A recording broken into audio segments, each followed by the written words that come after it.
अस्सलाम वालेकुम। आप देख रहे हैं विजन पॉइंट। मैं हूं मुंतहा हसन। भारत की चीन के सामने झुकी हुई गर्दन। कल तक यही भारतीय वजीर खारिजा जयशंकर और national security adviser Ajit Doval थे जो दिल्ली और दुनिया के हर फोरम पर रेड लाइंस और कॉम्प्रोमाइज़ ना करने के दावे करते थे। वही अल्फाज, वही गुरूर, वही न्यू इंडिया का शोर। लेकिन आज की हकीकत यह है कि यही लोग बीजिंग के दरबार में अपनी ज़बानें लपेटे खड़े हैं और ताल्लुकात बचाने की भीख मांग रहे हैं। चीनी हुक्काम ने भी अपना खेल खूब खेला है। एक तरफ वो पुरसुकून और पुरएतमाद अंदाज में मुज़ाकरात की मेज़ पर बैठे हैं और दूसरी जानिब भारत को दुनिया भर के सामने ये बावर करवा रहे हैं कि असली ताकत किसके हाथ में है। तो नाज़रीन, क्या ये वही भारत नहीं है जो अपने आप को खित्ते में चीन का मुतबादिल और काउंटर बैलेंस के तौर पर पेश कर रहा था? लेकिन अब तस्वीर उलट है। चीन अपनी पोजीशन मजबूत कर रहा है। गलवान से लेकर लद्दाख तक वो इलाके जहां भारत अब भी दावा करता है, वहां बीजिंग अपना कंट्रोल मुस्तहकम कर रहा है।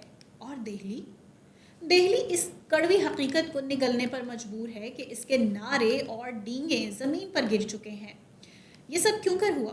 इसलिए कि मोदी सरकार ने सिफारतकारी को भी प्रोपेगेंडे की तरह चलाने की कोशिश की। मगरबी ममालिक को अपनी जानिब करने के ख्वाब देखे, लेकिन वही मगरब आज दिल्ली को शक की निगाह से देख रहा है। यूरोप और अमेरिका ये जान चुके हैं कि बीजेपी का शोर सिर्फ अंदरूनी सियासत के लिए है। दुनिया के बड़े खिलाड़ी ये जानते हैं कि एक ऐसा मुल्क जो अपनी अक़लियतों को इंसाफ ना दे सके, जो अपने ही इदारों को आलूदा कर चुका हो, वो किस तरह से आलमी सतह पर एक मोतबर साथी बन सकता है। इसीलिए आज भारत सिफारती तन्हाई का शिकार है। यहाँ कोई मुल्क इसके साथ खड़ा नहीं है सिवाय खोखले अल्फाज के, और यही कमज़ोरी चीन के लिए ताकत में बदल गई है। जबकि दूसरी जानिब चीन वही ज़बान इस्तेमाल कर रहा है जिस पर भारत कल तक तनकीद करता था। म्यूचुअल कोएग्जिस्टेंस और पार्टनरशिप की बातें अब भारतीय क़यादत के मुंह से निकल रही हैं। ये वही ज़बान है जो एक शिकस्त खोरदा फरीक इस्तेमाल करता है। वो फरीक जिसे याद है कि गुलवान और ऑपरेशन सिंदूर में उसकी फ़ौज को किस तरह से ज़िल्लत आमेज़ शिकस्त का सामना करना पड़ा। तो नाज़रीन, ये हकीकत है कि बीजेपी का शोर और मोदी का नेशनलिज्म सिर्फ कैमरों के सामने ही जिंदा है। सरहदों पर ज़मीनी हक़ाइक़ बिल्कुल इसके बरक्स हैं।